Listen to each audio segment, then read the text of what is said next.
What's going on, people? Yeah, I'm just sitting here waiting for an empty trailer response, uh, which, as usual, anymore seems to be um, taking forever. Uh, and I know some of it now is because most people are working from home, so it kind of changes the dynamic a little bit. Um, I thought I would reference the video that is now gone. I guess it was more disliked than I thought. Um, I yeah, I just would like to go. I mean, let's the comments that were made. I appreciate the comments. More than happy to listen to either side on this. I don't want to turn my channel into a political channel, so hopefully this will be the last shot at this. Just is. But anyway, the comment about I must watch CNN. I watch a lot of different news channels. I've watched C-SPAN, both of them, the House and the Senate, especially during this debate over this last relief bill, or lack thereof in some cases, because they pushed it through so fast, which was a good thing to a point. But this is, the other comments were Trump closed travel with China in January, end of January. That is correct. But he also had a briefing in his hand from his intelligence agencies telling him just how bad this could get. And he chose to ignore it. Instead, he decided to go to a rally and call it a hoax, and downplay it, that it was nothing, and also make the comment that we only had 15 cases and it would be zero in no time, and this would be gone by April, and yada yada. So yeah, you are correct. He did close travel with China, which was kind of easy because at that point China was pretty much completely locked down.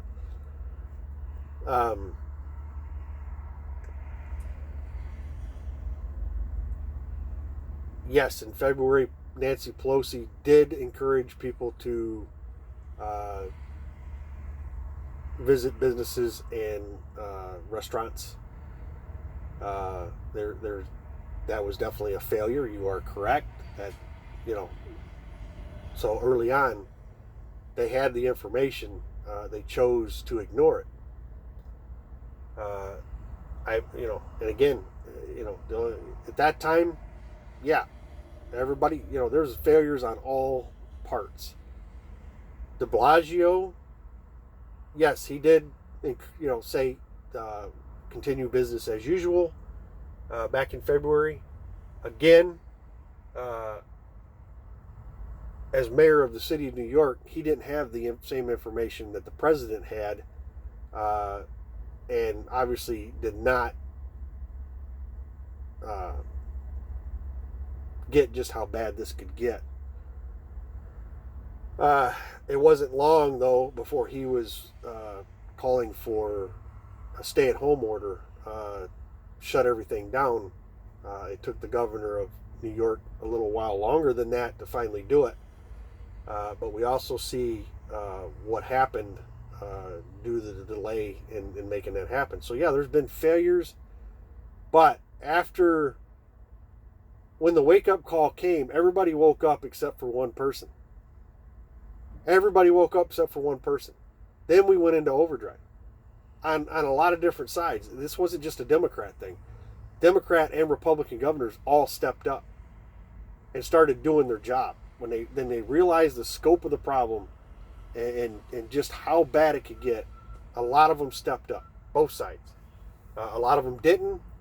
A lot of them still haven't, because they're worried about following one person, and that's exactly what it comes down to. They don't want to make their Lord and Master mad at them. and people's lives are at risk, and obviously, their personal fortunes are more important than everybody else. So yeah, you are correct. De Blasio did say that, but he also said the other. So, take the good with the bad. So did the Republican governor of Massachusetts. So another one that stepped up to the plate. So what else do we got? Polls. Yeah, there are polls that say Trump. Many Americans believe that Trump is better at leading this crisis than Biden. Yeah, they're out there. There are also a lot of polls, if you look, that say exactly the opposite, that Biden or Sanders would be better in this crisis than Trump. You can't use polls as a fact check. Polls are polls. That's why they have plus and minuses on them, because they can be wrong. And you can skew a poll to what you want people to see. All you have to do is make sure that your samplings are taken from areas that are going to be more directed toward the view that you're wanting to put out there. Polls are not fact. Polls can be manipulated. It just depends on who's doing them. There's a lot of them out there. And if you look at who's doing these polls, you can see how the numbers, why. Because typically if it's a conservative group that's doing the polls, it's positive toward the president. If it's a Democrat leaning organization, their polls are going to be toward Biden or Sanders. You can't use polls as a basis for an argument. It just doesn't work like that. Polls have been wrong a lot. Super Tuesday was a good instance of that. It turned out way different than they had anticipated. But yeah, it just, in addressing, these comments, yeah, it's correct, but it's correct to a point. It's correct to a point. I have a family member, diehard Trump supporter. I'm pretty sure Trump could take a crap on his Cheerios and he'd thank him for the topping.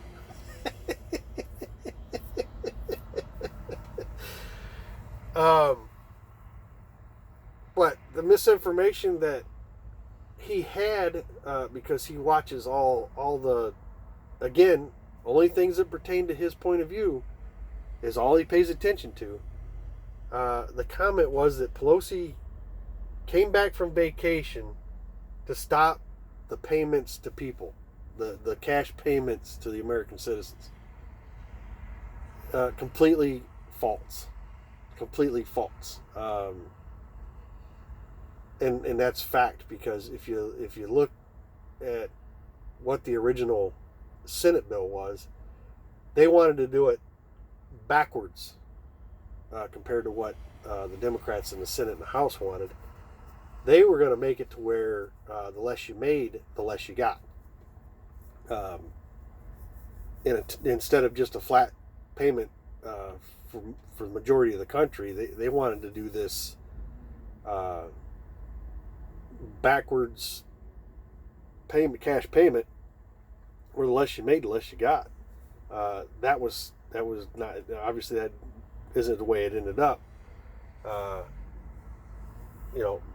it's a $1,200 payment period until you make over a certain amount of money, which makes sense because people with a lot of money, is $1,200 or $1,000 really going to make a difference to your day?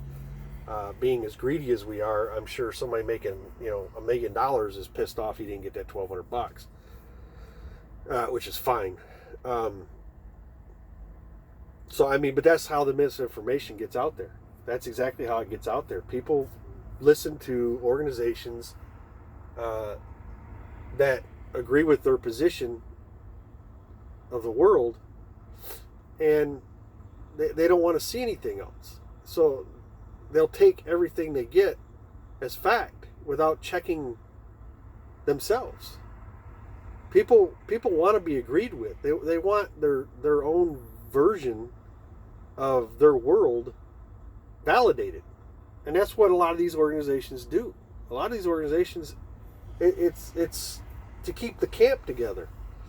It doesn't matter if it's Republican, Democrat. They're trying to keep their camps together because that's what we've devolved into with the two-party system that I just believe is the downfall of this country. There needs to be more options rather than just two. I know there's a couple other parties, but they've never, because their views are too radical by most, they've never gained real traction. The Libertarian Party was smart in the fact that they realized they could take over the Republican Party, and that's kind of what they've done.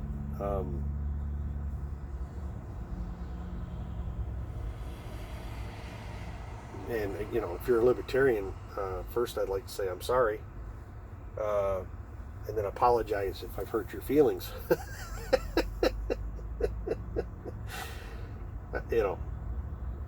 Small government sounds good. On paper, you can make it sound real good, as you can anything. But the problem with gutting everything is when something like this happens, you don't have anything. You just don't.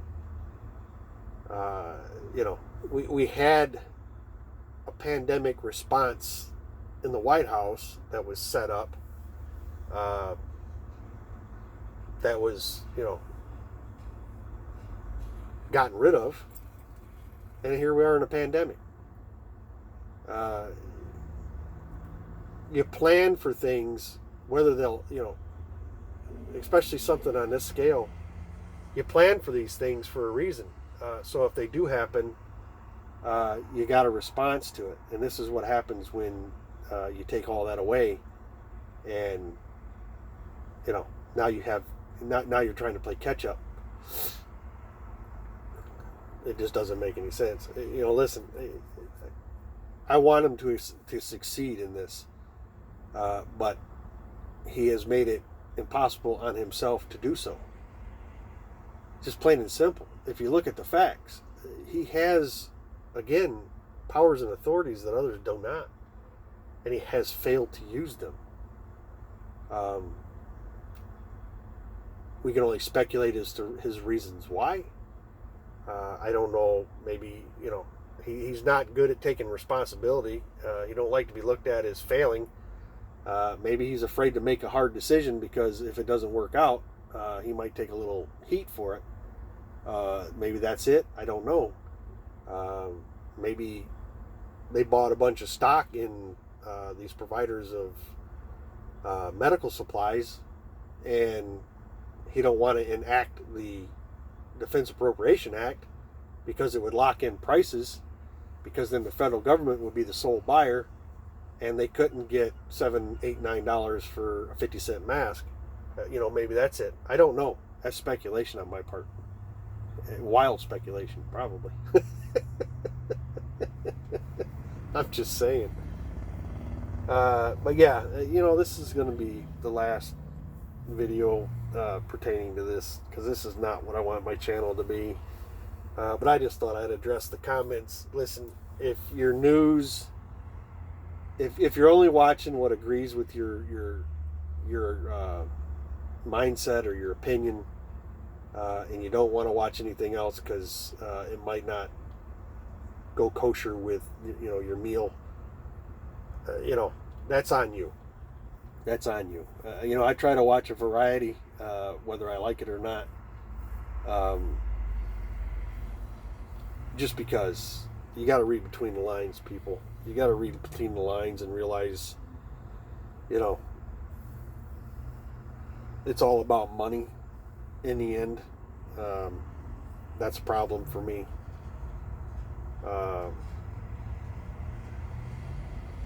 It just is. I know in you know, if you want to talk about things, we have a couple of Republican senators that, after receiving intel briefings, sold stock because they seen what was coming. They call it a coincidence. That's the common thing. It was just a coincidence. Yeah, okay. However you want to frame that, there, Chief. The governor of Texas, the lieutenant governor of Texas, I'm sorry, said that people should be willing to die for the economy. That is just brazenly ridiculous. And the reason I say that is, who in your family, and think about your family, your kids, your parents, your grandkids, uncles, aunts, nephews, who in your family, and jokingly you might have a name, but who in your family are you willing to sacrifice for $1? Who? Truth be told, I guarantee you that Lieutenant Governor of Texas is not willing to sacrifice any of his family for $1. Then again, he might be. I'm sure there's those people in the world that would, throw their mom down a flight of stairs for $0.25. But that was probably one of the most ridiculous comments, and I've heard it not just from that person, but from a couple others. It's been on, news programs.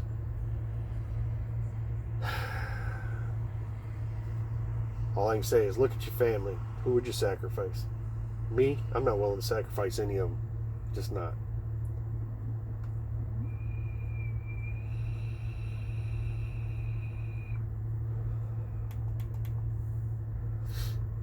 But that's my video. That's the response to the questions I can remember. I'm sure I missed some.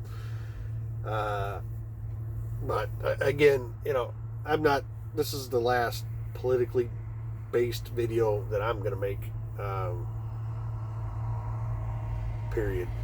Unless something really outrageous happens, then I just